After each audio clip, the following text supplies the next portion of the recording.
నేను ఒక ఎమ్మెల్యేను కలెక్టర్ గారిని కలుస్తా భయ్. కలెక్టర్ మినిస్టర్ మినిస్టర్ కలవద్దా భయ్? మినిస్టర్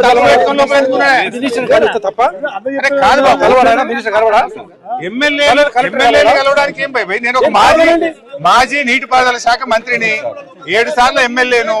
లోపలికి వెళ్లి మంత్రి గారితో మాట్లాడాలనుకుంటున్నా. గవర్నమెంట్ ఫెయిల్ అయింది, గవర్నమెంట్ సరిగా పనిచేస్తలేదు, కొన్ని సూచనలు ఇస్తా, నా అనుభవంతో కొన్ని మాటలు ఉత్తమ్ కుమార్ రెడ్డికి చెప్పడానికి లోపలికి పోతా అంటున్నా. అరే ఎమ్మెల్యే లోపలికి పోవడానికి ఏందయ్యా? ఎమ్మెల్యే లోపలికి పోవద్దా? ఎమ్మెల్యే మంత్రిని కలవడానికి ఇబ్బంది ఏంది? ఎమ్మెల్యే గారు కలెక్టర్ ని కలవడానికి ఇబ్బంది ఏంది? కాదు ఎమ్మెల్యే మినిస్టర్ ని కలవడనా? కలవన్నాడా? మరి కలుస్తా మరి తలుపు మరి. అరే నేను గంట కిందనే మీకు చెప్పిన నేను కలవాలనుకుంటున్నా అని చెప్పిన. ఎమ్మెల్యే మంత్రిని కలవడానికి డోర్లు పెట్టుకుంటుంది కదా, ఇంత భయం ఎందుకు?